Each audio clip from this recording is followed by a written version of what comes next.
어대명 아닌 어기명, 쏟아지는 견제구. 당대표 예비 후보들이 한자리에 모였는데 일제히 이재명은 안 된다라는 비토와 비판의 발언이 나왔다고 합니다. 함께 보시죠.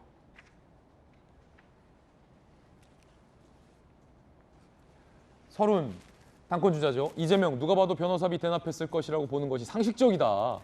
이재명 당대표 되면 분당 위험성이 높아진다. 박용진, 이재명의 사법 리스크는 객관적으로 존재한다. 강병원, 의원 자격 정지 제도를 통해 방탄 국회라는 말 사라지게 할 것이다. 이재명 의원을 겨냥했죠. 김민석, 지방선거 패배는 총괄주의자였던 이재명 책임이다. 8명의 당권 주자들 가운데 절반, 4명이 이재명 의원의 사법 리스크에 대해서 구체적으로 비판을 적나라하게 했습니다. 자, 김종미 의원과 윤영찬 의원도 이재명 의원의 당권 도전을 비판했는데 들어보겠습니다. 지난 대선에서 보여준 이재명의 민주당 갖고는 어렵다. 변화된 이재명이 필요하다는 거죠. 이재명의 민주당이 아니라 국민의 민주당으로 바뀌어야 된다. 민주당이 특정인의 정당 그리고 특정인의 사당화되는 거에 대해서는 단호하게 거부를 해야 된다.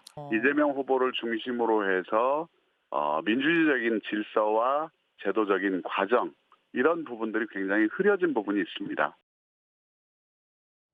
특히 이번 당대표에 도전한 서른 의원 같은 경우는 대장동 사건으로 구속된 사람들이 이재명 의원의 측근이다라고 비판하면서 성남FC도 문제다라고 비판의 칼날을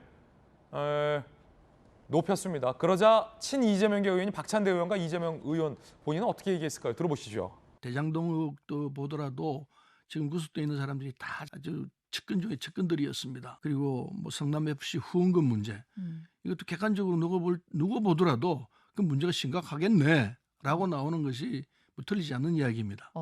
그다음에 변호사비 대납 문제 아기가 안 맞아요. 검찰들이 대부분 다 파악을 했으리라 생각합니다. 계단 조심하세요. 서른 의원께서 전당대회가 되니 또 좀 다시 대장동을 가지고 사법 리스크라고 얘기를 하면 상황과 목적에 따라서 말이 좀 달라지는 것 같은데 후배 정치인들한테 보여줄 좋은 아름다운 모습은 아니지 않나. 네. 정치 보복이다. 목적을 가진 아니 검찰이 기소하면 기소 리스크는 다 있죠. 서재현 의원님, 네. 당권 주자 절반이 이재명 의원의 대장동 의혹도 이상하고 성남FC 의혹도 이상하고 변호사비 의혹도 이상하다라고 다양한 지점에서 다양히 비판을 하고 있어요. 사법 리스크는 존재한다는 건데 이재명 의원 당대표 되는 게 되게 유력하잖아요. 그러니까 이제 유력할지 안 할지 정확히 잘 모르는 것이죠. 왜냐하면 중앙위원들이 일단 저희가 한 500명 정도 돼서 그 선거란 거는 이제 결과를 이렇게 딱 보기 전까지 모르는 것이라서 최선을 다하는 것인데 다만 이제 그 이재명 의원이 이제 당대표의 1위 이제 예비 경선 통과할 것으로 생각하다 보니 다른 후보 입장에서는 어떤 견제의 의미 그리고 좀 더 이제 잘하자는 의미가 같이 내포한 것인데 선거란 건 결국에 이기기 위해서 어떻게 보면 본인의 어떤 장점을 부각하고 상대의 양점을 어떻게 또 극대화하는 그런 전략이기 때문에요. 이런 부분에 있어서는 그 사실과 의견이 혼재 있기 때문에 선거의 특수성을 바라보시고 국민 여러분께서 이해해 주시면 좋을 것 같습니다. 예. 자, 궁금한 건 본선 3명에 누가 올라갈 것인가입니다. 대체적인 언론은 뭐 이재명 의원은 올라가지 않을까라고 생각을 하고 있는 것 같은데 남은 2자리는 과연 누가 차지하게 될까요?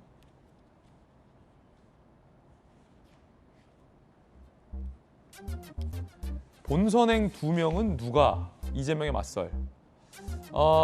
28일이에요. 다음 주죠? 예비 경선. 중앙위원회 70%, 국민 여론조사 30%지만 여기에 숨어져 있는 건 그냥 일반 국민 여론조사가 아니라 민주당을 지지하는 사람 중에서 여론조사를 반영한다는 것. 3명만 본선에 올라가는데 현재 판세는 1강 3중 4약이다 라고 서울신문은 보도하고 있습니다. 그런데 사실 당의 개파에 대해서 조금 아는 기자들은 저 4약 중에서 개파의 지원을 받고 있는 2명이 굉장히 강력하다라는 얘기를 하고 있는 사람도 있고요. 이것저것 사정 다 아는 좌장 김영주 의원님, 네. 2명 누가 유력해 보이십니까? 누가 유력해 보이십니까? 글쎄요, 지금 이제 그 우리 보기에는 서른 의원하고 김민석 의원이 거의 같은 그 구민주계. 구민주계. 왜냐하면 네. 중앙위원이라 하면 나이 드신 당원들, 예. 옛날부터 민주당을 해왔던 분들이 표를 많이 받을 수 있는 요점이 있습니다. 그러니까 그분들 중에 서른이냐 김민석이냐를 누구에게 더 지지하느냐에 달려 있는 문제가 있고요. 또 우리 박영진 의원도 의미가 있어요. 그러니까 인지도가 높고 실제적으로 뭐 개혁의 어떤 젊은 기수 이미지를 갖고 있기 때문에 뭐 그리고 나머지는 뭐 강병원 의원이나 강훈식 의원이나 젊은 의원들에 대해서는 좀 분포가 옅어지고 있기 때문에 그래요. 누가 하나의 포커싱이 어떻게 될 수 있을 것인가는 좀 더 두고 봐야 될 것 같고. 예를 들어서 개파 기준으로 본다면 어때요? 개파 기준으로 보더라도 지금 현재 특별하게 개파에 집중을 받을 수 있는 사람들이 그렇게 보이지 않아요. 그래요? 이재명 의원을 제외하고는. 예컨대 뭐 친문의 적자는 누구 뭐 이런 게 없다는 거죠. 그런 부분을 쉽게 판명하기 어렵습니다. 어. 그래서 뭐 그렇다고 강병원이 적자다, 강훈식이 적자다, 박주민 적자다 얘기하기 어렵잖아요.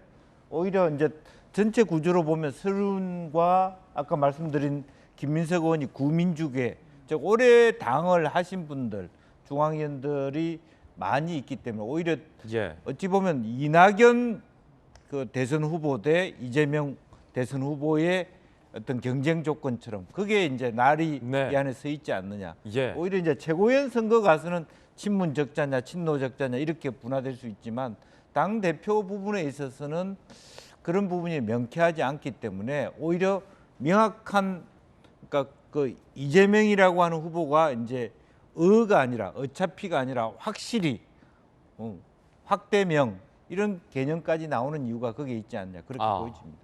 그렇군요.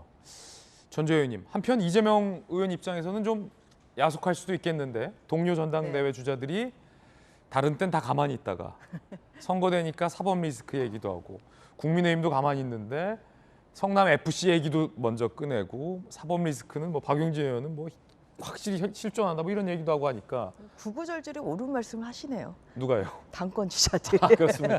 국민의힘 입장에서 볼 때는 아니 저는 사법 리스크는 어쩔 수 없다고 생각합니다. 제가 민주당 이제 당원 당규를 보니까 이게 이제 부패 연루자, 그러니까 뭐 뇌물이나 뭐 불법 자금 수수 뭐 이런 걸로 기소가 되면 이거는 이제 당직이 정지가 되더라고요. 그래서 뭐 앞으로 이제 이재명 지금 의원은 저는 뭐 형사 처벌의 리스크가 굉장히 크지 않습니까? 그래서 이제 그 앞으로의 뭐 수사 결과 예를 들어서 이런 이제 부정부패 혐의로 만약에 기소가 된다 그러면은 당 대표가 그냥 정지가 되는 상태가 되거든요.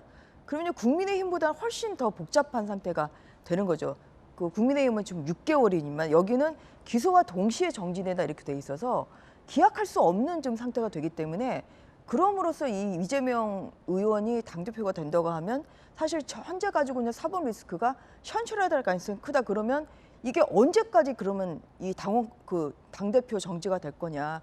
그렇게 되면 굉장히 큰 파국으로 치달을 가능성이 있기 때문에 그런 면에서 굉장히 리스크가 크다. 이런 생각을 좀 가지고 있습니다. 예.